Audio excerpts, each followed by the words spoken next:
What is good, everyone? Welcome back to yet another installment of Redcat Live. We got a great show for you today. I even stole the mad scientist for this one, so stay tuned. It's going to be a good one. Until then, watch this because this is exactly what we're going to be covering.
All right, well, there it is, guys. The 1979 Monte Carlo.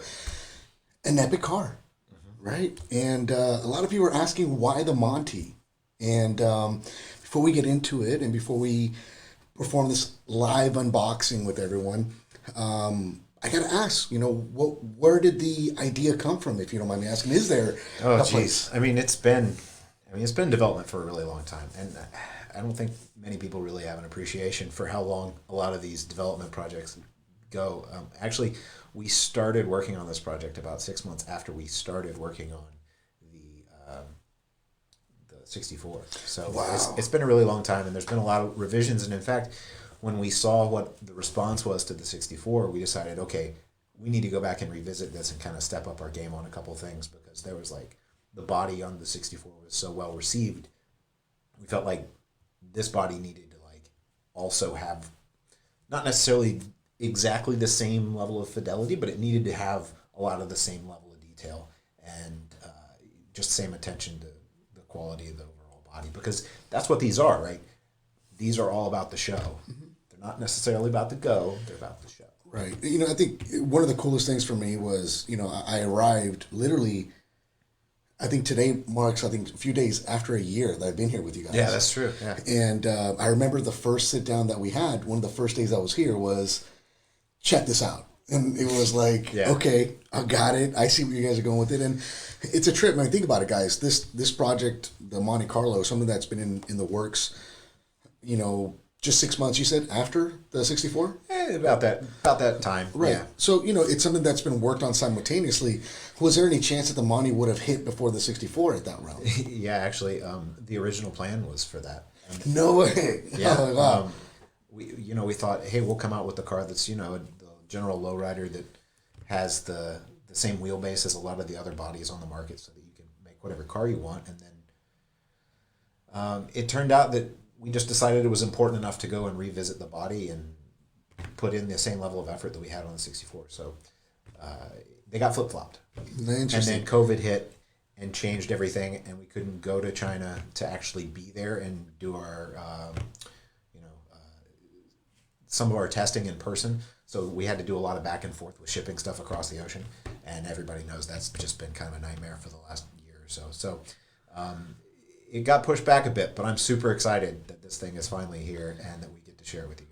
Absolutely. Well, there you guys go. You guys got it first. The Monte Carlo was something that could have very well hit stores or hit your guys' hands before the 64. But you guys saw, from what I understand, a lot more value starting with the 64, especially being such an iconic car. Yeah, I think in the end, I think that was the way it needed to happen. The 64 wound up being so well received, and it is such an iconic car, and it fits in with so many aspects of lowrider culture. Not that the Monte Carlo doesn't, but I think it'll be.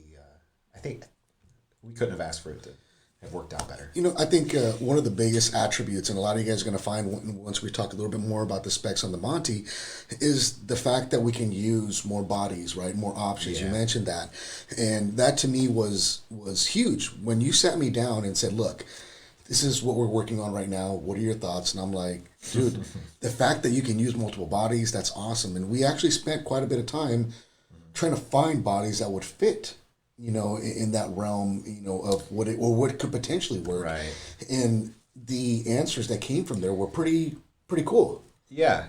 And, just to get a little bit more into the origin of it, we did the 64 and it was like, okay, the 64 is so iconic, we have to get the wheelbase, or rather the overall proportions of the chassis as close to that GM chassis wheelbase that we could, right? And so this was kind of in response of, okay, what else can you do that's going to fit other stuff that's on the market, right? And it turns out that the G-body is a lot closer to when you scale it to about 10 scale, it's a lot closer to what's actually considered a 10 scale wheelbase. It's a 260 millimeter wheelbase.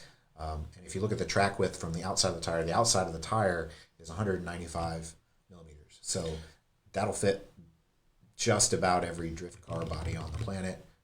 Most touring car bodies, it'll be just fine. Right, and then there's another option that a lot of folks haven't put a lot of thought into yet, but the aftermarket wheels. Yeah. That are available out there. If you're doing like a Euro build or you're doing something of that nature, that maybe even a miniature, who knows? There's so many options out there with so many cool things and bodies. I'm eager to see what you guys do with it, honestly, and it really is awesome to be in the forefront of the RC lowrider scene and seeing what it's come to.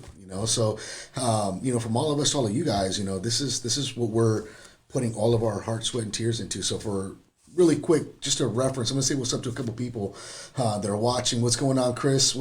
Chris Valdez, Louis Alcala's in the house, Gary Hurt, what's going on?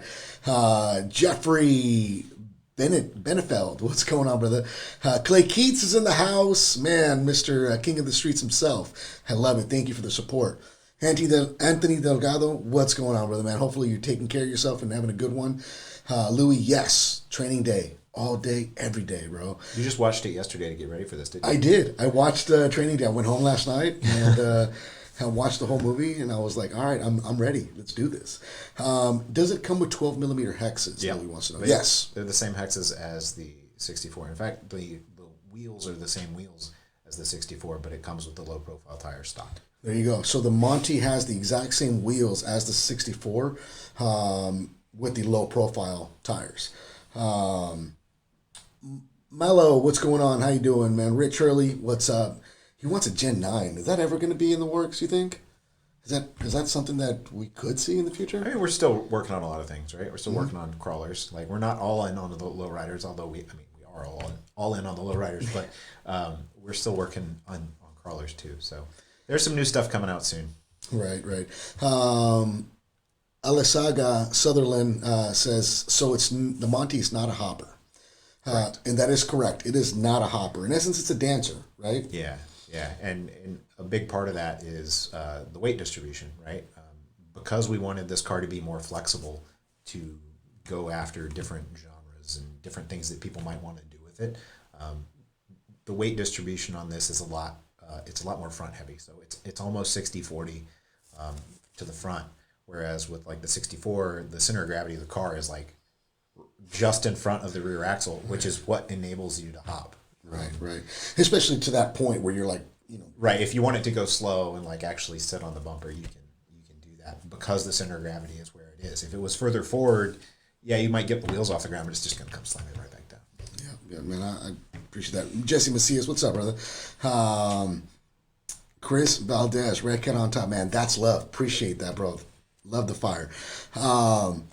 Just so Travis says he just picked up a Gen 8 today and he loves it, man. Congratulations, bro. Enjoy it to the max. If you have any questions or concerns, make sure you reach out to our support team. We're always happy and eager to help. Dark Woods, RC Park, representing Northern Michigan. What's up, man? Drop down. I want to know where you guys are at, where you guys are from. Like always, drop your location, and let's kind of get into the Monte Carlo unboxing. A lot of you guys are eager. You guys were on point. Johnny on the spot. You guys made your order. We do apologize about the slight delay with the website that affected millions of websites around the world. But thankfully, it was money. I think it was just 10 minutes after we were up and running. Rob Skaggs, what's up, man?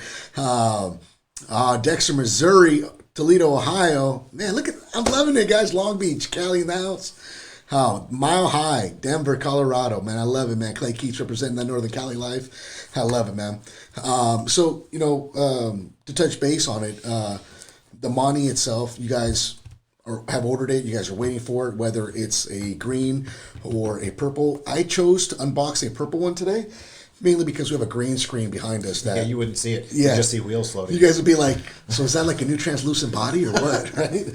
So, man, let's bring it on over here and let's perform an unboxing. So, in essence, guys, this is going to be the box for your Monte Carlo. And before we actually open it up, we're going to do a 360.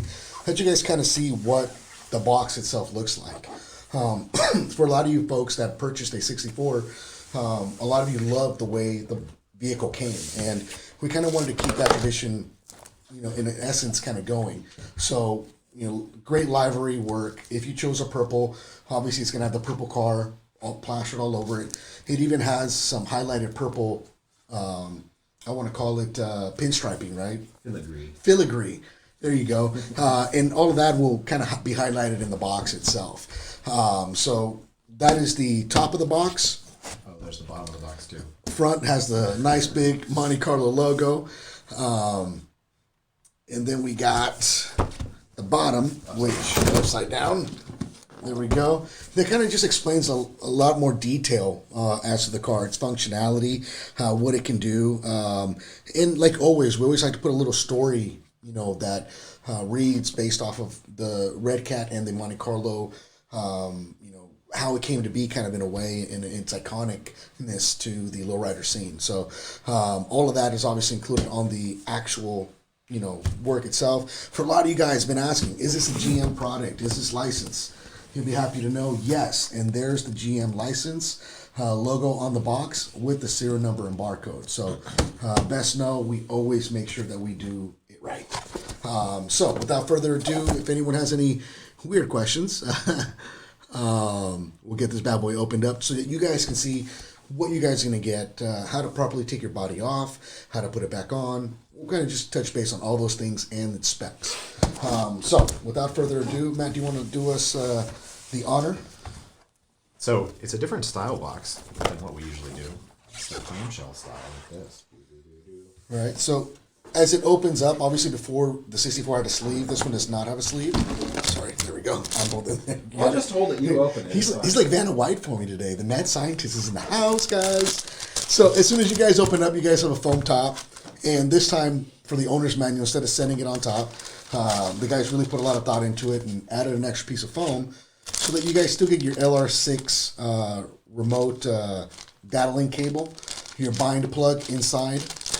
It will also come with an extra bag. And if you want to explain what's in this bag, I can kind of start. All right. Yeah. So in this bag, you have your banana plug to Tamiya plug adapter. You have some body clips. You might think, why would you need body clips? Well, this comes with an assortment of different body mounting options because we expect it, or people are going to put different bodies on this chassis. So you've got several different body posts on here that can be cut to length. the rear section of the chassis that we'll show you in a little bit, actually you can unbolt, and there's a plate you can bolt in there in its place, which has a bunch of different holes that you can mount the body post to that you cut to length. And then there are a selection of plates that will actually screw onto the end of the body posts, so that you could use magnets or Velcro or really whatever mounting method we could come up with that you might want to use for a custom body. So that's what this whole bag is all about. Right. So great features. Again, just thinking ahead of the game. A lot of you guys may or may not like the G body, and a lot of you guys have voiced about it, and a lot of you guys have voiced how much you love it. So it's a give and take, right? Ebbs and flows. But we wanted to make sure, like Matt said, give you guys that option for a multitude of mounting options for other bodies in the future. They also get the standard 600 mAh USB charger. Right? Super slow. Yep. Super slow. Yeah, but it gets the job done. It'll do the job. Yep. About 6 hours. And of course, none other than, and of course you can't see because the green screen, but it is. It's actually the green. It's a green car. When you held your hand over it, it kind of went green a little bit. Yeah, right. Yeah. But of course, nice big thick manual, guys. With again all the specs on the car, the breakdown of it, things that you guys can expect from what we've been offering, such as the manuals on the 64 and the Monte Carlo, right? So Casper, touching base again, Casper, to answer your question, no, this one does not come as a hopper, but he kind of wants to know, will there be a chance to make a hopper kit for it? Well, right now, with the way that this chassis works, there's not really room, because what we did was we put the motor in the front, so the drive shaft is more realistic. It's like a full-length drive shaft. It's where it would be in the real car. And the servos that actually control the front wheels of the car are in front of the front wheels. So if you wanted to make this hop, you would pretty much need a whole new chassis. So if that's something that people want, if people want to see a chassis that is this size so that you could fit this multitude of different bodies and stuff, that would hop, we could make that happen, but it would have to be an entirely new chassis. This one was simply not designed for it. Yeah, and take into consideration, guys, making the hopper obviously took a reach servo, right, and adding that kind of weight and that kind of ingenuity to that extremity, right, a cam actuated system that would allow the car to hop in that fashion. It kind of shows you the variances of the price point from a $599 price point on the 64 to a $459 price point on the 79 Monte. Yeah. So without further ado, guys, this is, as soon as you guys take your foam insert out, you guys will see what you guys are going to see right here. So without further ado, this is what you guys are going to get. It's a black void. Right. Like always, right? Like always. Isn't it gonna work? There we go. Like always, you guys will get your LR6X radio, just like you have on your Monte, 4 switches. 64. 64, sorry. And that'll control every corner. Nothing different there, right, Matt? Nope. All right. Now. And actually, the reason the radio had 4 switches this entire time was because this car was being developed in parallel with the 64, right? Like everybody, there's several people that ask, well, why is there a channel 4 if it's never used for anything? Well, because this car. Right. So, yes, Rob, the biggest secret that we are revealing to you right now, which a lot of folks were not going to know until you guys received them, is that, yes, the car comes with its own car cover. So I know that in previous with the 64, we had that as an option to purchase. This time we kind of felt that it would be kind of cool and a nice gift to all of our, loyal following and amazing community, that we include that this go around. So car cover, Redcat logo on the front. And if you guys have one for your 64, you guys will know it's really a soft material. But you guys want to see what's underneath, right? I know what's underneath. All right. Here we go. What is the size comparison to the 64? So, I guess the best size comparison would be the wheelbase. So the wheelbase on the 64 is 285 millimeters, and this is 260. The axle is actually a little bit narrower on this too, by about 5-10 millimeters. I don't remember off the top of my head. So, all right. Matt, man, dude, this is beautiful. I gotta say, I wasn't a huge fan originally when they dropped the purple color, but it really is a really beautiful color in person, and even more so in the sun. Quite honestly, purple haze, yes sir. Purple rain, yep. Great So- bait. Just to kind of show a little bit of what we're talking about. You see how much longer that drive shaft is, because the motor is actually way up in the front, just like a real car. Right. Any similarities that you know of between this and the 64 as far as like the drivetrain? Is it the same drivetrain as the 64? Well, the transmission has the same gears in it, but it's missing one. And it's actually a different transmission case because the motor is mounted forwards and the drive shaft's coming out opposite direction of the motor. So most of the gears are the same, just so that we didn't have to duplicate those molds for the gears. The axle housing, it uses the same size differential, but it's a different size housing because it's a narrower track width on this car. One thing that is a huge thing to note is this car, where the 64 has a differential in the rear. I'm going to turn the wheel that's away from you from the camera, and you'll see the wheel on that side is turning because this car has a spool in it. So your rear wheels are always locked together because with this car, with the weight in the front, when you get up and start three-wheeling, you're not always going to keep your rear wheels on the ground. So if you still had a differential in it, it would just basically start just spinning its wheels in place. You'd be spinning the wheel that's up in the air, and the one on the ground would be doing nothing. So in other words, you guys got posi. A welded diff. A welded diff, but yeah, and obviously the last thing you want is you do any kind of format of a dog leg move, and then you're just sitting there free spinning that free wheel, right? That open wheel at that point. So again, another touch that we just saw that needed to be made for this model. So the drive shaft's much longer, obviously, because the motor's in the front. The axle's basically in the same place. The front suspension is virtually the same in that all the moving suspension components are the same. The steering rack is a little bit narrower on this car because we did make the track width a little bit narrower, and the suspension mount, so the cross brace that holds the control arms, is actually a little bit narrower because we made the track width narrower. Right.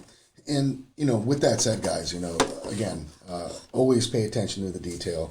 Decals all the way around the car, the chrome pieces that come with it.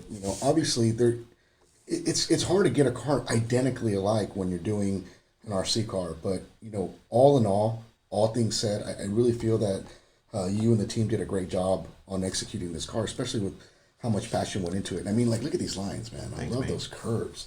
Now I'm not talking about your curves. I'm talking about the curves on the car. Well, yeah, there are, because we wanted to fit a standard wheelbase, there are a couple of the standard things that we had to do in order to make it fit. But this car just kind of, out of the box, when you scale the true car down to 10th scale, this one actually is pretty close. So there's not a whole lot of distortion anywhere from the true car. Right. And I know a lot of you guys know that, if this car were, like, let's say to be a black Monte, it would be Denzel Washington's office. Why would you do it? Oh. Right. Training day. But hey, nonetheless, man, two great colors. I love it. They look good. They came out great. They pop in the sun. They look good on pictures. I'm really excited to see what people are going to do with these bad boys. Somebody was asking about clear bodies. They are coming. They are in production. But again, same thing as with this. Who knows, right? With the way that shipping is going, it'll be soon. But I can't even give you a general timeline because we don't know how backed up the port will be when it gets there. Right. So just know, guys, too. I mean, one of the biggest questions is exactly like with the 64 is what kind of aftermarket things are going to be available for it from us as far as chrome stuff and this and that. Just know we're already ahead of the game. We're already working on it, but we are, as Matt mentioned, dealing with quite a bit of logistics, all in all, and getting things delivered at in timely fashion. So I would say that we're easily a few months out before we get anything, and if anything changes, we'll let you guys know sooner than later. Nonetheless, clear bodies, hopefully should start arriving, at some point as well, so that you guys can start modifying and doing your guys' own custom paint jobs on the Monty, and or now have that option to go out and find bodies that fit it and do your own thing, which is the best thing that anyone can ask for. So we've talked about the aesthetics, the exterior. We know what's underneath it. Matt, what is the tidbit when taking this body off? Let's say someone just bought this bad boy and they're taking this body off for the first time. So this is something where we deferred from how the 64 works in a lot of ways. It's magnetic straight out of the box, because a lot of people have actually taken to the magnetic body parts we put out for the 64. So with this, the recommended way to do it, there's actually 2 magnets in the back. They're built into the taillight housing, which, if you hadn't noticed that yet, is accurate to the 79 and has 4 bulbs actually across the back in each housing. So yeah, light kits are coming too. Right. So what I recommend to do is to actually grab from the side and pull a little bit at an angle, and it just comes off pretty easily. Right. And so he'll show you where the magnets actually are on the body, and then we'll show you where they are located on the car itself. Versus the 64, you can see the interior stays with the body. It's Velcroed on. I'm sorry, I can't say Velcro. It's hook and loop taped on. And we have, there's a support on the back side of the grill. This is actually the piece that holds the molded grill piece on, which the magnet stays inside. There's a bar magnet in there. And then inside, like I said, the taillight housings, there's a magnet underneath each one. And they correspond to steel plates that are bolted onto the chassis. I'm sorry, I'm already playing. All right, let's back to okay. So as Matt showed you guys, that's where the magnets are located on the body itself, and then you guys will notice that there's a magnet or a metal plate, right? It's steel plate, yeah. Steel plate on both ends of the rear chassis, and then you have the one at the very top. So obviously, those locations based off of the baggie that comes with the car. Yeah. Again, will allow you to modify to use. Yeah, let's go over that while we're talking about body mounting, right? So this whole, looking from the underside, this whole trunk section, which holds your steel plates, 2 screws take it off from under here, and then in that spot there's a plate in that bag that will screw on here. Yeah, this plate right here screws onto that same spot. So I guess I gotta hold it up so you can see. But this plate would replace this whole thing, and all these holes are your mounting options for your different body mounts that you might want to use. Right. And then if you take, so the magnet in the front, or the steel plate in the front, is actually part of the clamp that holds the foam bumper on. So if you remove that, there are a bunch of holes, mounting holes built into, actually you don't even necessarily need to remove it, but just behind the foam bumper there are some mounting holes in that chassis piece that you can mount the front plates. If you wanted to do a traditional style mount where you use posts, you have that option.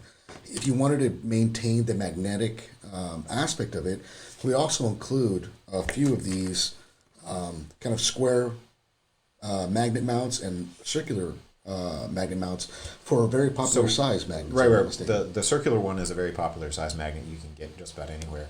The square is actually intended to use hook and loop tape if you want to go that route. Oh, there you go. Yeah. So again, you guys have options to mount these bodies and your future bodies, and hopefully not have to get too creative with finding ways to mount them. Hopefully we helped you guys at least bridge that gap. As far as the electronics, in comparison to the 64, the 64 had 2 rear servos, 1 Reefs hopping servo, and a steering servo. What are we going to see different on the Monty compared to the 64? Well, this one has 5 servos straight out of the box. It's got the same 2 servos in the rear, and then we've got the same servos mounted in the front with an altogether different orientation for how it actuates the front wheels, and then the same steering servo. But other than that, the orientation of everything is pretty much different. As you can see, the battery is no longer in the trunk, which gives you more space to modify the trunk. We know a lot of people love putting in like sub boxes in their trunk, and this trunk actually drops down to full depth because you don't need to have the weight in there for making it hop. So you got room to put in your little hydraulic pumps and everything. And so the battery has moved up to the front, but everything else is more or less in the same location. Yeah. So as you mentioned, change of battery, is same size battery as before. Do you think? This battery's a little bit smaller than the one that comes with the 64. That's right, 3,000 milliamp, right? Right, because it's still sufficient to run for a really long time, but it keeps the price a little lower. The big battery that we had in the 64, we went with that larger battery primarily to get the weight as far back as we could. That makes a lot of sense. So, guys, I mean, you guys can tell there's independent suspension obviously happening on the front. You guys can see the movement of the shocks. A lot of guys have actually reached out to me and were wondering, is it still going to have that bouncy feel to it? And as I mentioned to you guys online, you can definitely do that, especially once you start adding some weight here and there and really allow those springs to work when the suspension is up, right? And having that location in the rear for a trunk, if you wanted to add some weight, so that when you are at full lockup in the rear, you can hopefully get that rear to come up a little bit. I don't foresee this car doing this, but I wouldn't be surprised after some upgraded electronics that you guys will do and play with to maybe get a little bit of a, more aggressive movement anyways. That's always cool to see in that fashion. But our standard Hexfly, receiver and ESC, same, our LR6 6B or 6.8 is called the receiver for the LR6 radio, has the same steering servo we used previously, but as you guys can tell, the whole front end has been completely redesigned. There we go. Maybe I can get. Well, it's the same control arms, and it's the same tie rods, and it's the same knuckles and same spindles. So the suspension is largely the same. It's just a little bit narrower. So any fancy changes you've done to your 64 should translate straight over unless you change the steering rack. Man, you guys did a great job. I really have to say it, and I'm not saying this because I work here. I mean, Yes, you are. No. I get paid to say other things. I don't get paid to say that. And quite honestly, as I mentioned to you guys from the beginning, even before I worked here, was just how awesome it is just to have any hobby grade version of a lowrider out to the masses. It's only for me and for a lot of you guys, it was a dream come true to have someone actually take it under their wing and invest time, money, engineering, and then get great input from folks that have been doing it for years to hopefully give you guys the best version of ourselves. And for that, we thank you. We hit a monumental number in the group this week. 20,000 members are now part of the RC or the Redcat Lowrider page. And that's amazing. And it's all thanks to all of you guys. I've mentioned it before, kindness goes a long way. It's easier to be, kind than it is to just be negative. So there's a lot of new people coming into the realms, and now knowing that Redcat has a 64 and now we have a Monte, it kind of just shows you guys that we're not done. We're having fun with this, and we hope you guys are enjoying that good time with us. Yeah, Joe's talking about Reef 300s on all four corners. I mean, we have done that, right? We've messed around with it. I mean, we've had prototypes of this car around for several years now, and it's obviously that's a question that gets asked. So what happens when you take the fastest servos we have and you do that? Well, you can get the wheels off the ground, but it's mostly because you go from the high position and you bring the wheels up so fast that they come up before they hit the ground. Right. And I will say this. I'm that guy that was like, challenge accepted. Let's have a good time with it. I may or may not have just received 4 300s today. That I want to play with, and again, it's not to go against what we were offering. I wanted to try something fun, like we've been able to do with my personal 64. So, just like you guys, I'm eager to build, and I'm being 100% honest. I am waiting to open the box on mine and use the body that I have, so that I can line up with all of you guys, so that we can have a good time together as a team, as a community, and that's what matters most. Take into consideration, guys, the community has grown quite a bit. We have a lot of new people in it, a lot of people asking questions, and the only dumb question is the one ever asked, in my opinion. So help each other out, man. Let's get this, let's keep it going, let's keep it fun. The 79 Monte Carlo, folks, it's here. Ready for pre-orders. Head on over to redcatracing.com. Solidify your order. We have them in purple, in green, and man, who knows what the future can hold. So, man, we're excited. Pretty much. All right, let's see if we got any quick questions, guys, or anything you guys want to see on this bad boy before we wrap up. But man, we appreciate it. What about a light kit? There is a light kit that has been designed, but it's a couple months out. Okay, so it is something in the works. Mad scientist, we need a lowrider truck with dancing bed. Is that doable? That would be fun. Jeffries has done it, so we know it's possible. Oh, yeah, that's true. That's true. Let's see. Will it come in the same box? Okay, Alex. After this, you can probably rewind and get a good view of the box. But the box itself is slightly different from the 64. It will not have a sleeve, but it will come with foam inserts like the 64 did, and it'll also include a car cover for the car itself that'll come with it as a complimentary add-on. Let's see. Double checking. So Eric Villalpano, we just don't have enough time to really get into that, but definitely, brother. Okay. So Darian says he says no offense, but he's gonna be removing the Monty body and going to an S body. That's why it is the size it is. That's what we want. We want you guys to have fun with it, right? And and to do what you guys are gonna do with it. Mini trucks, man, I'm down. I'm game. Let's have a good time with it. We've actually tested a couple of the early '90s Japanese truck bodies that are on the market on it, and they fit. There you go. There you go.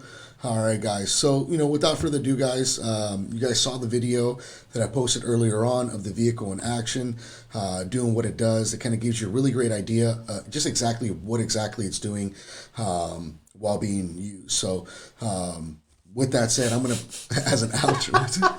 Oh, Eric wants a Prius body. Oh, yeah. Yeah, there's an infamous Prius body calling us bagged, right? Give me a contact with Toyota licensing. We'll see what we can do. Right. So, guys, with that said, guys, we appreciate all of your love and support. We look forward to what we have going on in the future.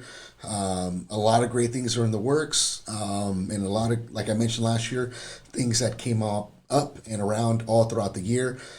We expect 2022 to be equally as a fun year for everyone involved.